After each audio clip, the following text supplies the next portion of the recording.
Hi, everybody. Thanks for joining us. I'm Jeannie Walters. This is Experience Investigators.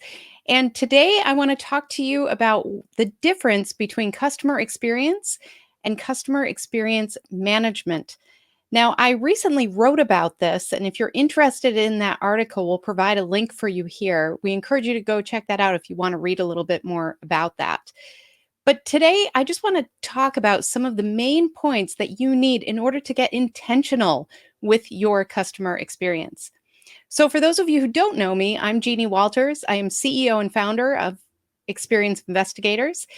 We are on a mission to create fewer ruined days for customers. We do that through consulting and speaking and training. So I encourage you to reach out and connect with me in any way that you see fit. And this year, we also have something called the Year of CX. If you head out to yearofcx.com, we are providing resources free that you can download, that you can use, tools to help you with your customer experience success statement, your customer experience mission, ways to set CX goals, all sorts of things. They're available for you. So be sure you check that out and sign up. So let's jump into our topic today, which is customer experience management versus customer experience itself. Now, a lot of times when organizations talk about customer experience, it gets kind of reduced to software, to ideas like strategy that is only for one part of the organization. But I have news for you. Customer experience happens whether you're intentional or not. Your customers are experiencing your brand with every touch point, every step along their journey. Whether or not you have a journey map, whether or not you understand what they're doing, it's happening to them. All of those touch points, all of those interactions lead them to have a perception about you and your brand. They walk away feeling like they can trust your brand and build a relationship or not. Based on that, that's how you get referrals. That's how you get higher customer retention. All of those things happen because of great customer experience. But it doesn't happen by magic. We have to be intentional about it. We have to treat it like it is, which is a strategy, a discipline, and a mindset overall throughout your organization. So if you know that you want to provide a great customer experience, you have to spend some time thinking about how you can do that through customer experience management. That's what happens inside your organization in order to deliver that great customer experience that we all want to do. So, this is literally what happens inside your organization. It's about the processes, it's about the leadership, it's about the communication, all of those pieces that go together in order to deliver for your customers.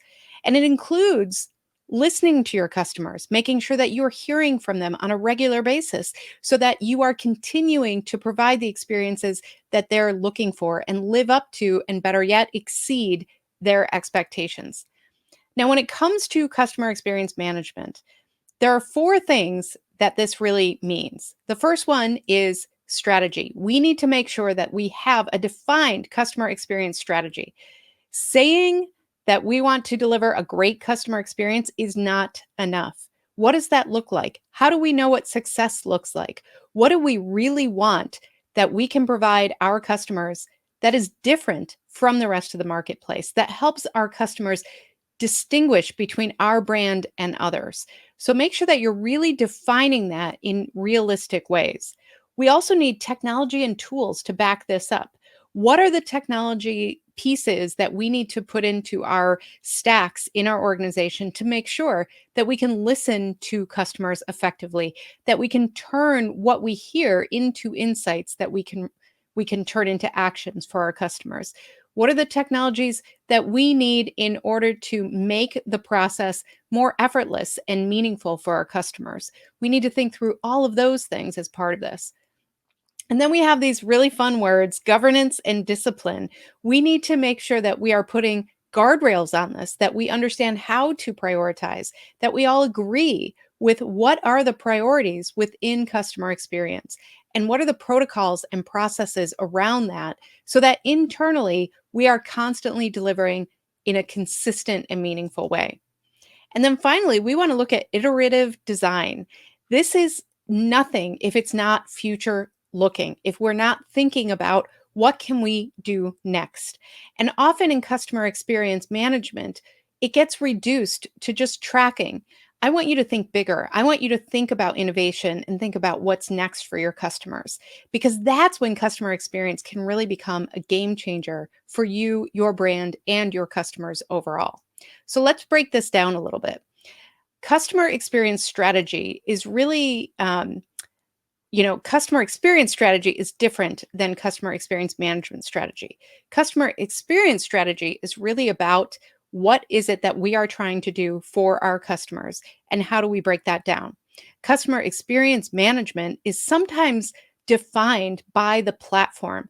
What I mean by that is if you look up customer experience management on Google, you'll see a lot of technology listed, and they'll say it's actually a platform that helps listen to customers, centralize their data, et cetera, et cetera.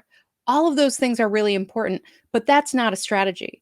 That's a tool to deliver on the strategy. So when we think about how do we do this for our customers, we want to make sure that we have our customer experience mission statement, that we understand exactly who we are, how that aligns to our vision and values, and how we're going to deliver for the customer every time, regardless of the touch point, regardless of the product or service. Who are we to our customers? How are we going to show up?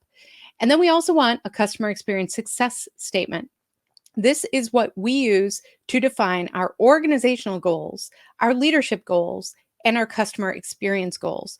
All of those things have to be aligned in order to really get the benefits of customer experience to begin with. Now, sometimes organizations stop there. They think, well, we've talked about customer experience, we have it defined, so we check the box and move on. But this is where customer experience management is so powerful. We want to take those foundational pieces of our customer experience strategy and break it down into really understanding how do we manage this? How do we make sure we're measuring success? And how do we make sure that we're bringing this throughout all of the practices within our organization to deliver on behalf of our customers? So, your strategy should include a clear vision of what CX means at your organization, those defined goals for leaders, not just at the top, but every leader in your organization. Do they understand their role in delivering customer experience? Do they understand how success for customer experience means success for them and their team? We need to make sure that's very well defined throughout the organization. And then also, how do we know what success looks like? How are each of these goals measured? What are we really going to look at in a year, 3 years, 5 years, and say, yes, we did a great job, or no, we've got a long way to go? We need to make sure we know that and have that clear vision going into really understanding customer experience and then managing it within our organization. We also need the right technology and tools. Now, sometimes it can be very easy to fall into that shiny thing syndrome. We see something that looks like this robust customer data platform. It looks perfect. We can't believe all the features and benefits that it has, but we didn't really think about how we would use it. We didn't really think about would it actually line up with all of our goals and strategy. So I want you to start there. I want you to think about, if this is our strategy, if this is our success statement, if this is how we'll measure success, how will technology support these goals instead of starting there? So customer experience management absolutely needs high quality technology and tools. We need centralized customer data. In some cases, we might need artificial intelligence and machine learning and different ways to serve our customers and our employees.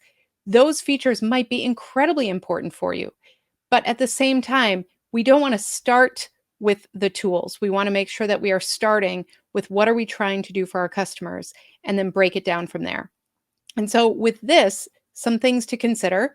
You can look at what will technology really enable us to do. We need to make sure it will enable customer feedback and making sure that not only can we collect it, but we can do something with it in a voice of the customer program. We also want to look at operational dashboards. We are not going to just rely on what customers tell us. We're going to look at operational metrics and make sure we're examining both sides of that coin and also how those two things fit together. Because if you're not looking at your operational metrics, then you're probably missing things that could tell you where the customers want you to really explore, want you to look at that part of the journey.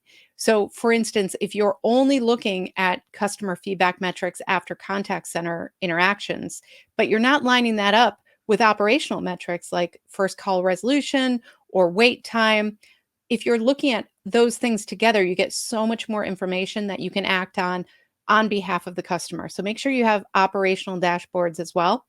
And then you really need that holistic view of the customer journey. You really need to make sure that you have access in a way that you can drill down, you can see parts of the journey, and you can make sure that you're orchestrating all of that together with the data. Make sure that you're layering things on top of that. So you're really looking at the most robust vision of the customer journey that you can.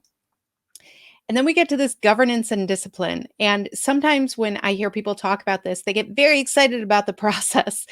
But really, the way I think about this is alignment. You want to make sure that all of your leaders understand what you're trying to do for customer experience and how to prioritize.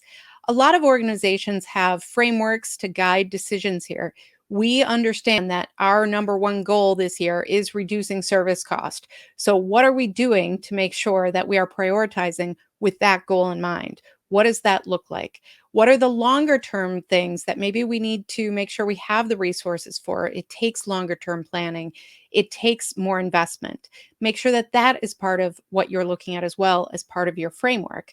But then you also want to make sure that you have layers of leadership here who can help you move the needle. What I mean by that is sometimes you have a CX steering committee who actually helps prioritize the improvements based on the fact that they are closest to them. So your CX insights team, your contact center leaders, whoever it is, make sure that that team understands that, you know what, we are working against our vision, our strategy, and this is how we are prioritizing.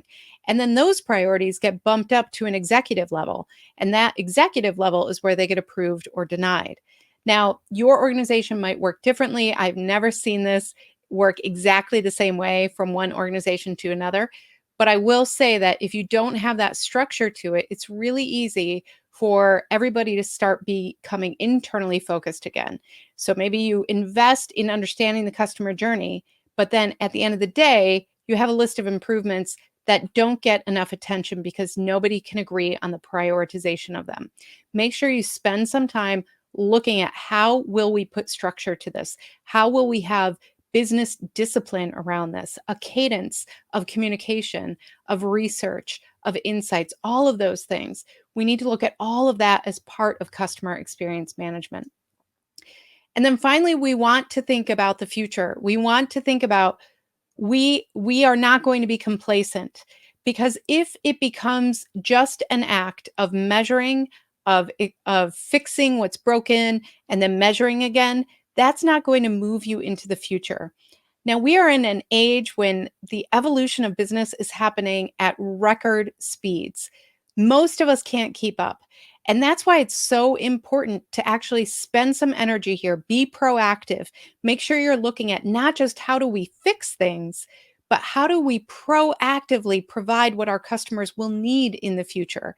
This is no small task, but if we look at our roles as customer experience leaders, as future focused, that will help our organization succeed, because customer experience happens because of leaders like you. We are looking ahead. We are making sure that we are staying ahead of those expectations of tomorrow and not just today. So make sure you're investing in this part of the process, not just fixing what's broken, but really thinking about what can we change today, tomorrow, and in 1, 3 years, etc.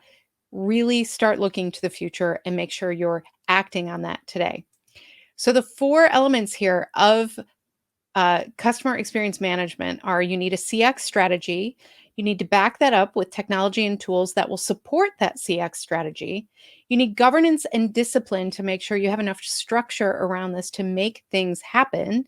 And you need that iterative design to look to the future and innovate around your customer's journey. So don't leave this to chance. A lot of times when leaders come to me and they say, we're just getting started with customer experience, I say to them, actually, what you're doing is you're getting started with customer experience management. And that's okay. Most organizations did not start thinking this way.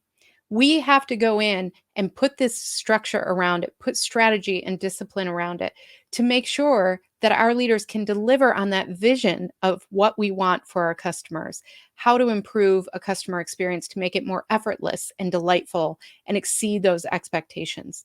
Don't leave that to chance. It's not magic. It's actually management. So I wish you a lot of luck as you do this. I'm sure you're ready for it. And if you have questions, of course, we love to hear from you.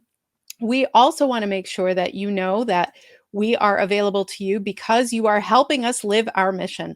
You being here today helps me live our mission of creating fewer ruined days for customers.